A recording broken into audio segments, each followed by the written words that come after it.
یک صحابه چه خیلی که ثابت ابن ضحاک روایت میکنه، یک مرد آمده گفت که یا رسول الله من در زمان جاهلیت نظر کرده بودم که در بوانه موضع، نامی موضع در بوانه نام جای یک شتری رو قربانی کنم. گفته نظر کرده بودم. ببینید آیا به نظرم وفا کنم یا رسول الله یا نه؟ یعنی نظر در زمان جاهلیت شدگی است، یعنی حالی دین اسلام نیست. بعد پیامبر صلی الله علیه و سوال کردن هل کان فیها وثن من اوثان الجاهلیت یعبد؟ آیا در اون بوانه، یعنی مکانی که تو نظر کرده، که یعنی نظر کرده است که شطور مخصوص در فلان موضع قربانی کنه، آیا در همون جا یگان بوتی از بوتهای جاهلیت پرستش میشد؟ پرسیدن اول. گفت که نه. بعد سوالی دویم دادن هل کان فیها عید من اعیادهم؟ آیا در آنجا یگان عیدی از عیدهای مشرکان بود؟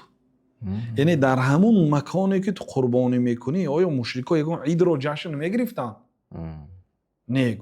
گفتن که اوفی بی نظرک، خیلی باشد به نظرت وفا کن. ببینید عید پرسیدن، یعنی جایی که مشرکان در اونجا محفل عید میگذرانند در اونجا عبادت نکن. الله تعالی میگه که لا تقم فیه ابدا، تو در اون مسجدی که منافقا بنیاد کردن در اونجا عبادت نکن الله را. مسجد منافقا با مقصدی بد ساختن. بیا گفتن ای رسول الله در مسجدی ما هم نماز خوان تا اینکه رکلام شود دیگرای عمده در اینجا خوانن.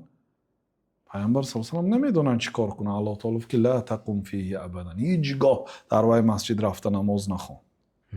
لمسجد اسس على التقوى من اول یوم احق ان تقوم فيه، مسجدی که بناء بر اساس تقوا بنیاد شده است از اولین روزی هجرت به مدینه مسجد قبا رو در نظر اونجا ایستادنت بهتر از نرو به مسجد زیرار، مسجد منافقا ساخته بودن. اونا ایمان نداشتن به الله تعالی، لیکن مسجد ساختن با مقصدی بد. مسجد ساختن کاری نکردن با مقصدی بد. الله تعالی نماز نخوان در اونجا گفت. این دلالت میکند که در جایی که عیدی کافرها هست یا با مقصدی بد بنیاد شده است در آنجا حتی الله تعالی را عبادت نکنید. نه ایست در آنجا نماز نخوان گفت الله تعالی.